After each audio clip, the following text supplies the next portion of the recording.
రావాలి, చదువుకోవాలి అని ఉంటది. ఏ ప్రోగ్రామ్ సెలెక్ట్ చేసుకోవాలి? మాస్టర్సా, బ్యాచిలర్సా, లేకపోతే ఏంటి? యూనివర్సిటీకి వెళ్ళాలా, కాలేజ్కి వెళ్ళాలా? $3,000 చేశారు. హలో అందరికి, వెల్కమ్ టు లైఫ్ ఆఫ్ లేఖ. అందరు ఎలా ఉన్నారు? చాలా మందికి కెనడా రావాలి, చదువుకోవాలి అని ఉంటది. కానీ బోల్డ్ అని క్వశ్చన్లు, ఆ క్వశ్చన్స్ కి ఆన్సర్స్ ఎత్తికే ఓపిక లేక చాలా మంది వదిలేస్తారు. అందులో ముందుగా వచ్చే క్వశ్చన్, ఏ ప్రోగ్రామ్ సెలెక్ట్ చేసుకోవాలి అండ్ ఏ ప్రోగ్రామ్ సెలెక్ట్ చేసుకోకూడదు. సో ముందుగా అయితే ఏ ప్రోగ్రామ్ అయితే 8 నెలలు అంటే 8 months కంటే తక్కువ ఉంటుందో ఆ ప్రోగ్రామ్స్ అయితే చూస్ చేసుకోకూడదు. ఎందుకంటే ఫస్ట్ వాటికి స్టడీ పర్మిట్ రాదు. ఒకవేళ స్టడీ పర్మిట్ వచ్చినా వర్క్ పర్మిట్ ఎలిజిబిలిటీ అయితే అసలు ఉండదు. సో మీరు ఇక్కడికి వచ్చి చదువుకున్నా వెనక్కి వెళ్ళిపోవాలి, వర్క్ చేసుకునే ఆపర్చునిటీ అయితే రాదన్నమాట. సో అలాంటి ప్రోగ్రామ్స్ అయితే అస్సలు సెలెక్ట్ చేసుకోవద్దు. అండ్ సెకండ్ వచ్చేసి ఇంగ్లీష్ ప్రోగ్రామ్స్. ఏంటి ఇంగ్లీష్ ఐఎల్స్ రాయాలి ఇవన్నీ ఉంటది, కానీ ఇంగ్లీష్ నేర్చుకోవడానికి కూడా వచ్చారా? ప్రోగ్రామ్స్ ఏవి దొరకనప్పుడు అలాంటి ఇంగ్లీష్ వొకాబులరీ ప్రోగ్రామ్స్ లో ఇన్వాల్వ్ అయినా కానీ మనకి స్టడీ పర్మిట్ కాదు. స్టడీ పర్మిట్ ఇచ్చినా కానీ మనం అయితే వర్క్ చేయలేమన్నమాట. సో అలాంటి ప్రోగ్రామ్స్ అయితే నెక్స్ట్ వచ్చేసి మనకి ప్రోగ్రామ్స్ లైక్ ఇండియాలో అయితే chartered accountancy, CMA, company secretary ఇలాంటివి వాటిని ఇక్కడ సిపిఏ, సిఎంఏ, సిడబ్ల్యూఏ అని ఇలా డిఫరెంట్ నేమ్స్ తో పిలుస్తారు అనమాట. సో బేసిక్ గా ఆ ప్రోగ్రామ్స్ చేద్దామన్నా గానీ, అంటే అవి ఎలాంటి ప్రోగ్రామ్స్ అంటే ట్రైనింగ్ ప్రోగ్రామ్స్ అనమాట. బేసిక్ గా ఒక ఆఫీస్ కి వెళ్ళి మనం వర్క్ చేసి నేర్చుకోవాలి. సో అలాంటి వాటికి కూడా మనకి స్టడీ పర్మిట్ లేదా వర్క్ పర్మిట్ అయితే ఆపర్చునిటీస్ ఉండదు. సో అలాంటి ప్రోగ్రామ్స్ చదువుకోవాలి అబ్రాడ్ వెళ్ళి అనుకున్న వాళ్ళైతే నో ఛాన్స్. అలాంటివి అసలు ఆపర్చునిటీసే లేవన్నమాట. ఆ తర్వాత వచ్చేసి జాబ్ ఆపర్చునిటీస్ గురించి తెలుసుకోకుండా ప్రోగ్రామ్ ఇన్వాల్వ్ అవుతుంది. లైక్ ఇప్పుడు మార్కెట్ వచ్చేసి చాలా వాటిలో చాలా డౌన్ ఉంది అనమాట. మనకు అదంతా తెలియకుండా సర్లే నేను ఈ ప్రోగ్రామే నేర్చుకుంటాను, ఈ ప్రోగ్రామే చేస్తాను అని చెప్పేసి ప్రోగ్రామ్ లో ఇన్వాల్వ్ అవుతాము. లేకుంటే ఆ ప్రోగ్రామ్ తప్పితే ఆ సెమిస్టర్ కి ఇంకో ప్రోగ్రామ్ లేదు. సో నేను ఖచ్చితంగా కెనడా వెళ్ళాలి, ఇదే చేయాలి, ఇంకో ఆప్షన్ లేదు అన్నప్పుడు అలాంటి ప్రోగ్రామ్ సెలెక్ట్ చేసుకుని వస్తాం. కానీ వచ్చాక మనకి తెలిసింది ఏంటంటే ఇక్కడ జాబ్ మార్కెట్ లేదు అలా ప్రోగ్రామ్స్. అయినా సరే కంప్లీట్ చేద్దాము, ఇంకో 1 సెమిస్టర్ 2 సెమిస్టర్స్ కంప్లీట్ చేసేస్తే మనకి వర్క్ పర్మిట్ వచ్చేస్తుంది అనుకుంటాం. కానీ అవి కంప్లీట్ చేశాక మనకి వర్క్ ఆపర్చునిటీస్ అయితే దొరకవు. సో అలాంటప్పుడు మీరు ఆ డబ్బులు బూడిదలో పోసినట్టే. సో అలా అందుకోసమని జాబ్ మార్కెట్ తెలుసుకోకుండా ఏ ప్రోగ్రామ్ కి అప్లై చేయలేదు. అది చాలా మేజర్ హోల్ అన్నమాట. మనకు తెలియకుండానే మనం ఆ ట్రాప్ లో పడిపోతాం. ఒకవేళ మీకు అంత ఇంపేషెంట్ గా ఉండి మీరు వచ్చేసిన సెకండ్ సెమిస్టర్ కి కాలేజ్ తో మాట్లాడి, కౌన్సిలర్ తో మాట్లాడి వేరే ప్రోగ్రామ్ అయితే సెలెక్ట్ చేసుకోవాలి. అది చాలా ఇంపార్టెంట్. అండ్ ఏ కాలేజ్ కి అప్లై చేసినా, ఏ యూనివర్సిటీకి అప్లై చేసినా డిఎల్ఐ గురించి చేసుకోవాలన్నమాట. అంటే డెసిగ్నేటెడ్ లెర్నింగ్ ఇన్స్టిట్యూషన్. ఇవన్నీ రిజిస్టర్ అయినవి మాత్రమే మనం ఇన్వాల్వ్ అవ్వాలి. వేరే వాటిలో రిజిస్టర్ చేసినా అవి దేంట్లో పనికిరావు. సో జాగ్రత్తగా చూసి ఏ ప్రోగ్రామ్ అయితే ఉంటుందో చూస్ చేసుకొని చేసుకోవాలి. అండ్ ఇంకోటి వచ్చేసి మన కోర్స్ కి రిలేటెడ్ కాని ప్రోగ్రామ్స్. ఫర్ ఎగ్జాంపుల్ నేను ఇండియాలో లా చేశాను అనమాట. మళ్ళీ ఇక్కడికి వచ్చి నేను కంప్యూటర్ సైన్స్ లో మాస్టర్స్ చేద్దాం అనుకుంటే కనుక అలాంటి వాటికి మనం రీజనబుల్ ఎక్స్ప్లెనేషన్ ఇస్తేనే స్టడీ పర్మిట్ అన్నది అప్రూవ్ అవుతుంది. లేకుంటే ఛాన్సెస్ ఫర్ రిజెక్షన్ చాలా హై ఉంది అనమాట. అండ్ మీరు ఒకవేళ అలా ప్రోగ్రామ్ చేసుకున్నా గానీ ఇక్కడ జాబ్ ఆపర్చునిటీస్ ఫైండ్ చేయడం అయితే చాలా కష్టం. సో మీరు ఏ కోర్స్ లో ఉన్నారో ఆ కోర్స్ కంటిన్యూ చేయడం బెటర్. లేదా నాకు ఆ కోర్స్ కంప్లీట్ చేశాక నేను ఇండియాలో వేరే ఫీల్డ్ లో వర్క్ చేశాను అని ప్రూవ్ చేయగలిగితే కనుక మీరు మాస్టర్స్ ఏ ప్రోగ్రామ్ అయినా తీసుకోవచ్చు.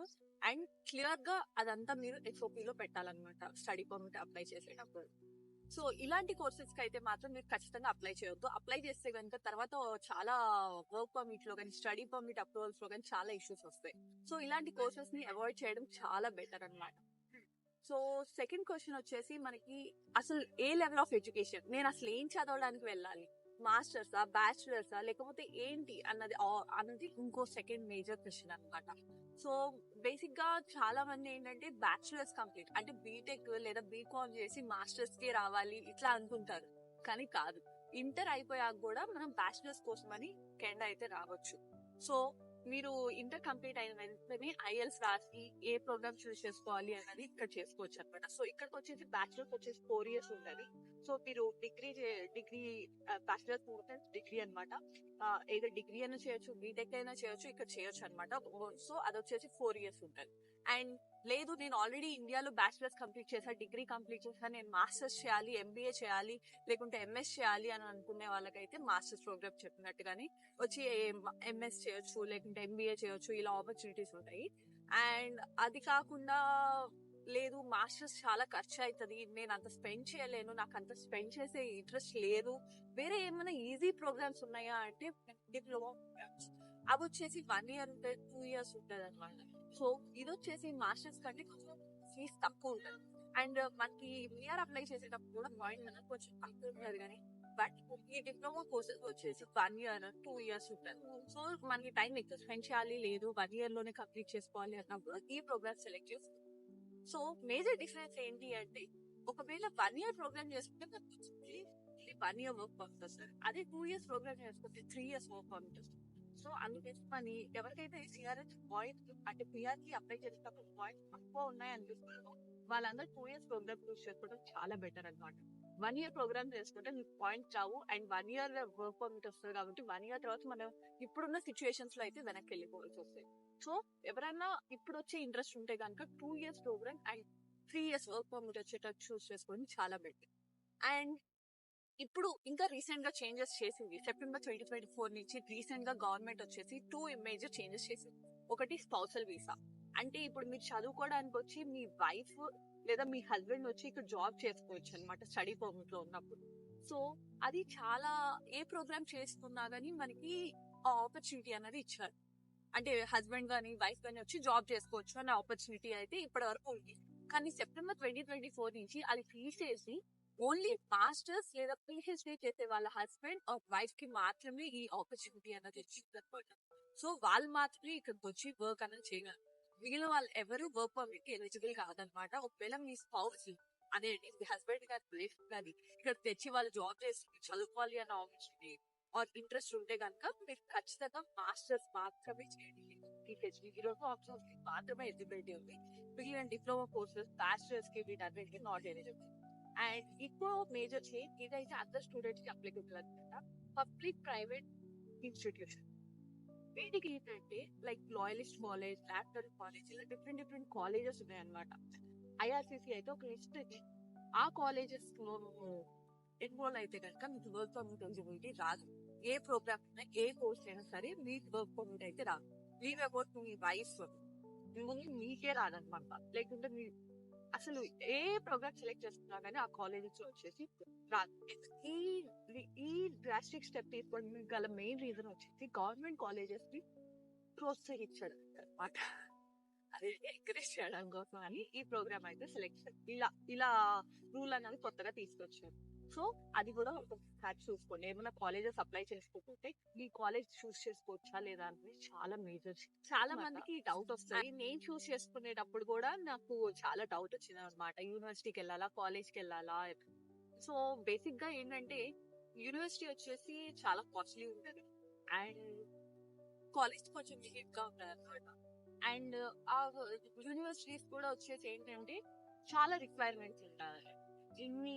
ఇన్ని ఖచ్చితంగా అటెండ్ అవ్వాలి, ఇన్ని సెమిస్టర్స్ ఖచ్చితంగా కంప్లీట్ చేయాలి, ఇంత అటెండెన్స్ అన్నది కానీ లేకపోతే కనుక మీకు ఎలో ఉండదు. కాలేజ్ అయితే కొంచెం ఫ్లెక్సిబుల్ ఉంటుంది అనమాట. సో అందుకోసమని చాలా మంది కాలేజ్ ప్రిఫర్ చేస్తారు. కానీ లాంగ్ టర్మ్ లో మనం డబ్బులు ఎక్కువ ఎర్న్ చేయాలి, మనకి ఆపర్చునిటీస్ ఎక్కువ రావాలి అంటే మాస్టర్స్ అయినా ఏ డిప్లొమా కోర్సెస్ అయినా బ్యాచిలర్స్ అయినా ఒక మంచి యూనివర్సిటీ చేస్తే డబల్ ద సాలరీ వస్తుంది. నార్మల్ గా చేసిన కాలేజ్ లో మేబీ ఎక్కువ రావచ్చు, కానీ యూనివర్సిటీలో చేసిన దానికి చాలా వర్త్ ఉంటుంది. అండ్ అది పట్టుకొని మీరు ఏ కంట్రీకి వెళ్ళినా కానీ వాల్యూ ఇస్ డిఫరెంట్ అనమాట. సో యూనివర్సిటీస్ అయితే ఎప్పటికీ క్లోజ్ అవుతుంది. అండ్ యూనివర్సిటీస్ లో ప్రొఫెసర్స్ కానీ ప్రాక్టికల్ కానీ చాలా ఉంటుంది అనమాట. చాలా రూల్స్ ఉన్నంత మాత్రాన మనం అవి అవాయిడ్ చేస్తే బెటర్ కాదు కదా. మీకు యూనివర్సిటీలో చదివేస్తే నాలెడ్జ్ వచ్చింది డిఫరెంట్ లెవెల్ ఉంటుంది, ఎక్స్ప్లెనేషన్ డిఫరెంట్ ఉంటుంది. నేను పర్సనల్ గా కాలేజ్ లో చదువుకున్నా, అది నేను కాలేజ్ లో చదువుకున్నట్లేదు, ఏదో ట్యూషన్కి వెళ్ళి చదువుకున్న ఫీలింగ్ అయితే వచ్చింది. సో నేనైతే పర్సనల్ గా కాలేజెస్ అయితే అస్సలు రిఫర్ చేయను.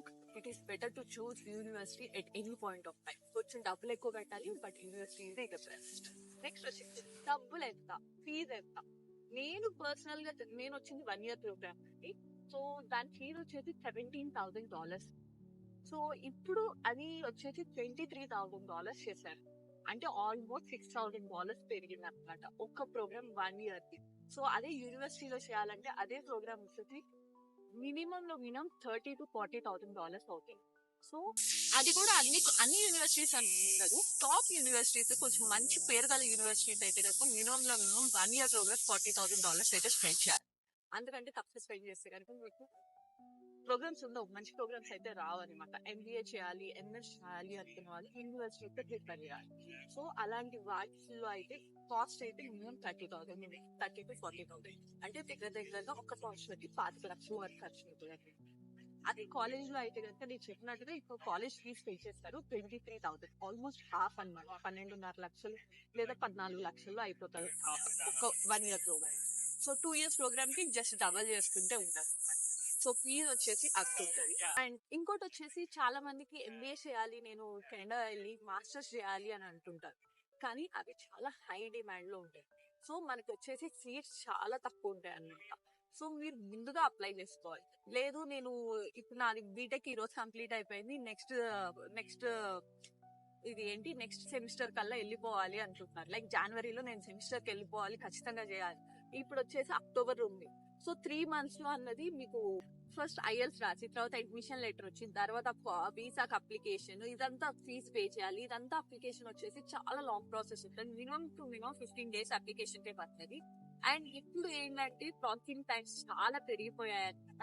దానివల్ల మీరు ఆ సెమిస్టర్ కి వచ్చేసి రీచ్ అయ్యే ఛాన్సెస్ చాలా తక్కువ అనమాట. సో మీరు కొంచెం వెల్ ఇన్ అడ్వాన్స్ సెమిస్టర్ అయిపోక ముందే ప్రోగ్రామ్స్ అన్నది సెలెక్ట్ చేసుకుని కాలేజెస్ కి అప్లై చేయడం చాలా బెటర్ అనమాట.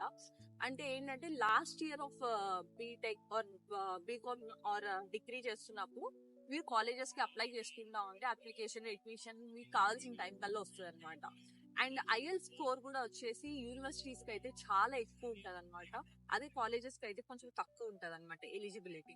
సో మీకు సో అందుకోసం మీ కాలేజెస్ అయితే కొంచెం ఎర్లీగా వచ్చేస్తుంది అనమాట అడ్మిషన్స్. ఎందుకంటే చాలా ఉన్నాయి ఇక్కడ కాలేజెస్ యూనివర్సిటీస్ తో కంపేర్ చేసుకుంటే కాంపిటీషన్ తక్కువ ఉంటది.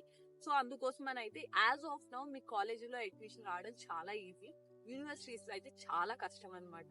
So but I would say always prefer university. Next recent గా ఇదివరకు ఏంటంటే మనకి SDS, నాన్ SDS అని 2 types ఆఫ్ వీసా అప్లికేషన్స్ ఉండేవన్నమాట. SDS అంటే student direct stream, non SDS అంటే non student direct stream.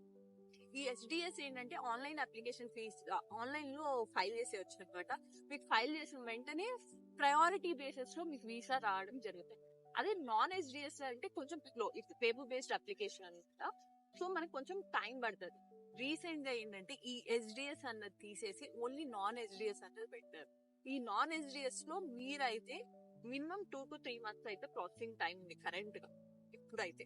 So మీరు వీసా అప్లై చేసిన తర్వాత 3 నెలలకు వస్తుంది. సో మీరు అక్టోబర్ నవంబర్ లో వీసా అప్లై చేసి నేను జాన్ సెమిస్టర్ కి వెళ్ళాలి, నాకు వచ్చేస్తుంది వీసా అని ప్రౌడ్ గా అయితే కూర్చోలేదు. ఎందుకంటే టైం సరిపోదు. మీరు ఫస్ట్ వీసా రావాలి, వీసా తర్వాత స్టాంపింగ్ కి వెళ్ళాలి, మళ్ళీ తర్వాత టికెట్స్ బుక్ చేసుకోవాలి, మళ్ళీ అకామిడేషన్ చూసుకోవాలి, ఇవన్నీ ఇన్వాల్వ్ అయి ఉంటుంది. లేదు నాకు వీసా వచ్చేస్తుంది అని కాన్ఫిడెన్స్ ఉంటే మొత్తం ముందే అడ్వాన్స్ గా ప్లాన్ చేసుకుంటే వీసా రిజెక్షన్ చాలా హై. ఇప్పుడున్న సిచ్యువేషన్ లో మ్యాక్స్ టు మ్యాక్స్ రిజెక్షన్స్ చాలా ఉన్నాయండి. అరౌండ్ 40 to 50% రిజెక్షన్స్ అవుతుంది. సో మీరు కెనడా రావాలి చదువుకోవాలి అంటే కనుక చాలా వెల్ ఇన్ అడ్వాన్స్ ప్లాన్ చేసుకోండి, లేకుంటే చాలా హార్మ్ అవుతుంది. చాలా డబ్బులు కూడా మిస్ అయితే 2 సెమిస్టర్ మిస్ అయిపోతాయి. మెయిన్ ఏంటంటే సెమిస్టర్ మనం అక్కడ ఏంటంటే చదువు కూడా ఆపేసి ఈ ప్రాసెస్ అన్నది చేసుకుంటా కూర్చుంటాం. సో మనకి ఆ రెజ్యూమేలో ఆ గ్యాప్ అన్నది పడిపోతుంది. సో రేపు మీరు ఫ్యూచర్ లో అదంతా చాలా బర్డెన్ గా ఎవరికైనా ఎక్స్ప్లెయిన్ చేసుకోవాలన్నది అదొక పెద్ద హెడేక్ అనమాట. సో అందుకోసమని మ్యాథ్స్ టైం అలోకేట్ చేసుకోండి. మీ degree or BTech or bachelors చేసేటప్పుడు మీరు ఇవన్నీ ప్రాసెస్ అయితే కంప్లీట్ చేసుకోండి. ఒకవేళ బ్యాచిలర్స్ కి రావాలంటే ఇంటర్ టైంలోనే ఇవన్నీ ప్రాసెసెస్ ఇవన్నీ అందరికి ఉండే చాలా మేజర్ క్వశ్చన్స్. సో మీకు ఎలాంటి మేజర్ క్వశ్చన్స్ ఇంకా నేను ఏమైనా కవర్ చేయలేదు అనిపిస్తే కనుక కింద కమెంట్ చేసేయండి, నేను పక్కా రిప్లై ఇస్తాను. అండ్ నాకు మీరు ఏదైనా కాలేజ్కి వస్తుంటే ఆ కాలేజ్ ఎలిజిబుల్లా లేదా అని తెలుసుకోవడానికి కూడా ఒకవేళ మీకు ఏమైనా డౌట్ ఉంటే నేను ఐఆర్సిటీ లింక్ ఇస్తాను, అందులో చెక్ చేసుకోండి. అండ్ ఇంకేమైనా డౌట్స్ అనిపిస్తే కనుక కింద కమెంట్ చేసేయండి. అండ్ మీకు అలానే ఈ వీడియో నచ్చితే కనుక లైక్ చేయండి, షేర్ చేయండి, అలాగే సబ్స్క్రైబ్ చేసుకోండి. Thank you so much for watching.